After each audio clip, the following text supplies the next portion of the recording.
What's up, guys? Welcome back to the Football Corner Podcast. I'm your host, Jeremiah Queen. And if you're watching this show on YouTube, please hit that subscribe button and click on that notification bell so you can be aware for all new videos that have dropped. Now, if you listen to me on a podcast app like Google Podcasts, Apple Podcasts, or even Spotify, please follow the podcast. And as always, let's cue it up.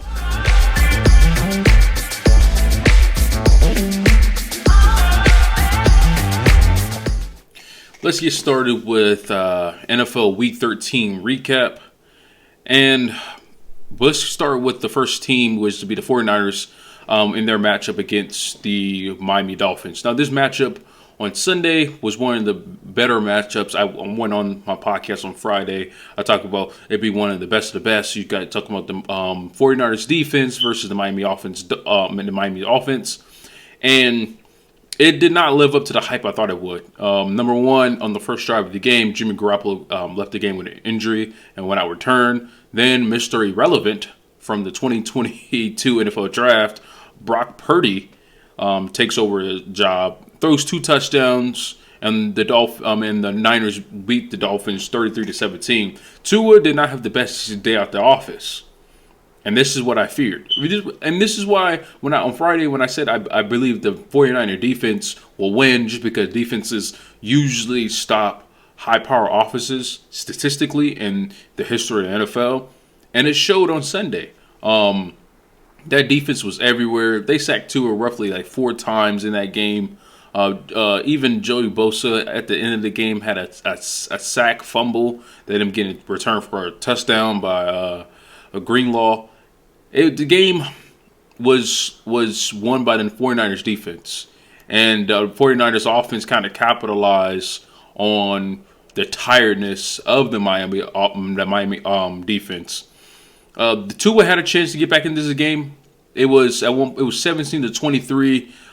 Tua and the Miami offense were driving down the field. It's a 4th and 3. It's a 4th and 2. He throws a pass to Mike Gesicki. He catches the ball. Then 49ers challenge it. End up being an incomplete pass. Turnovers or downs. The 49ers will go down the field and kick a field goal to make the score 26-17, which is a 2-score margin. And then the very first play for the Dolphins ended up being that sack fumble by Nick Bosa.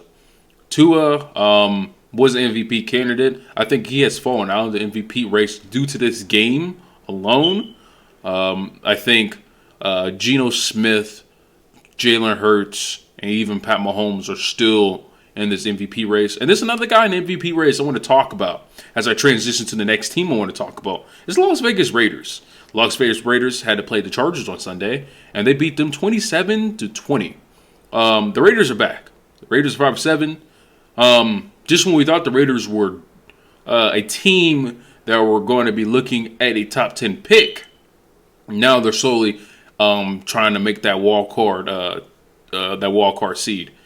They have too many good players on offense to be losing. And I know a lot of people were saying that Josh McDaniels needs to be fired, and Josh McDaniels doesn't know what he's doing.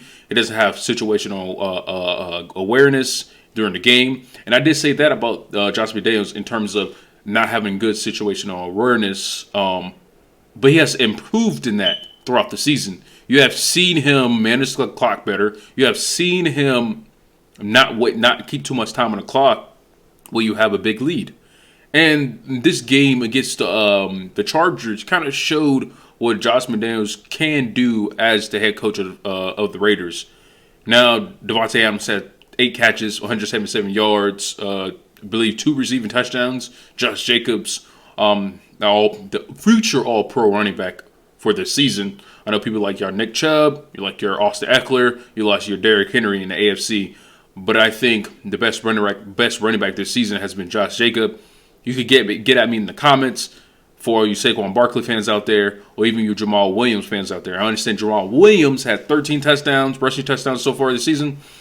But, no, not 13. I believe he has 14. 13, 14, whatever.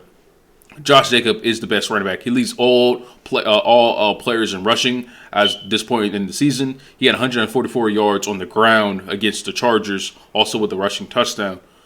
They have two players on their offense that could be all pro, and their defense, on the defensive side of football, they have Mad Max, or AKA Max Crosby. Max Crosby. And he has been very impactful on that defense, already has double-digit sacks on the season. This Raiders team has come to play. Let's go to the other best of the best for my Friday episode, which will be Bengals versus Chiefs. Now it's official. Joe Burrow is Pat Mahomes' kryptonite. He's the only quarterback who is undefeated who have played Mahomes more than once in their career. He is 3-0 against Pat Mahomes. And now it's becoming.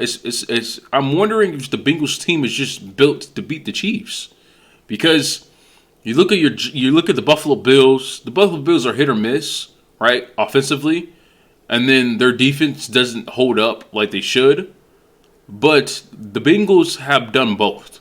They have matched them offensively, and they have matched them defensively. 3 different times they have played each other in the past 2 years.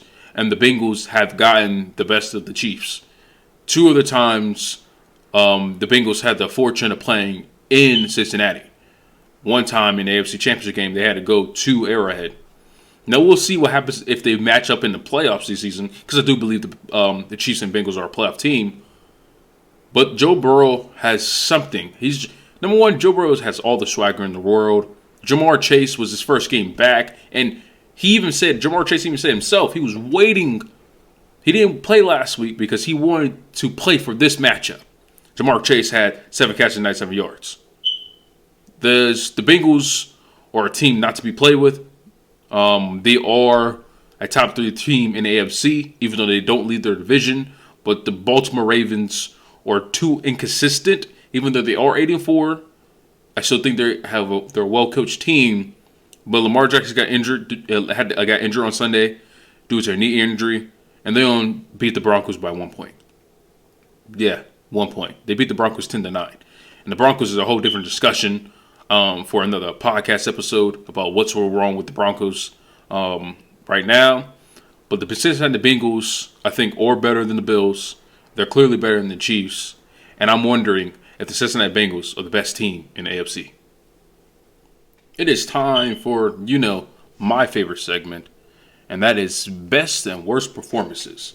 And in this segment, it will be from Week 13, and the best performance will have to go to the Philadelphia Eagles quarterback, Jalen Hurts. Jalen Hurts threw for 380 passing yards, 3 touchdowns, had 130 passer rating, a 74 QBR.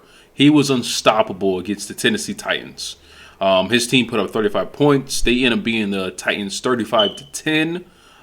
He had major help from A.J. Brown, who had 8 catches, over 100 yards, and 2 touchdowns, 2 receiving touchdowns. And also, I may add that Devontae Smith also have over 100 yards and a touchdown. A.J. Brown, this was a revenge game for him, and Jalen Hurts used that to get my best performance. Now, the worst performance on Sunday week 13 was the Jacksonville Jaguars defense. And this is the second time I would say that I've called up the Jags defense. There's a few other people I considered for this award too. Tagovailoa was one of them. But in what the Jaguars did was something that I only kind of seen in college, and they gave up 8 straight scoring drives. And the Lions only had the ball 9. They had 9 possessions. So, and the last possession ended up being, they was up 40-14, so they just nailed it out to end the game. So they didn't punt. I mean, it's hard for your team to even get some type of momentum if the opposing team doesn't punt at all. At all. Didn't get no turnovers. Wasn't really getting pressure off the quarterback, and that's if the Lions play the Jags, every week, they'll be undefeated. Lions are a good team. I don't want to take that away from them. The Lions are really playing really good football as of late.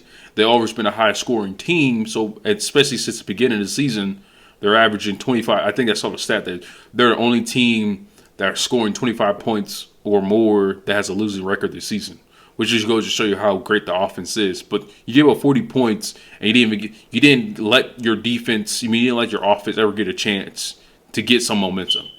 So the worst performance I have to go to the Jaguars defense. They were very disappointing within a division where the Jaguars still have potential of making the playoffs.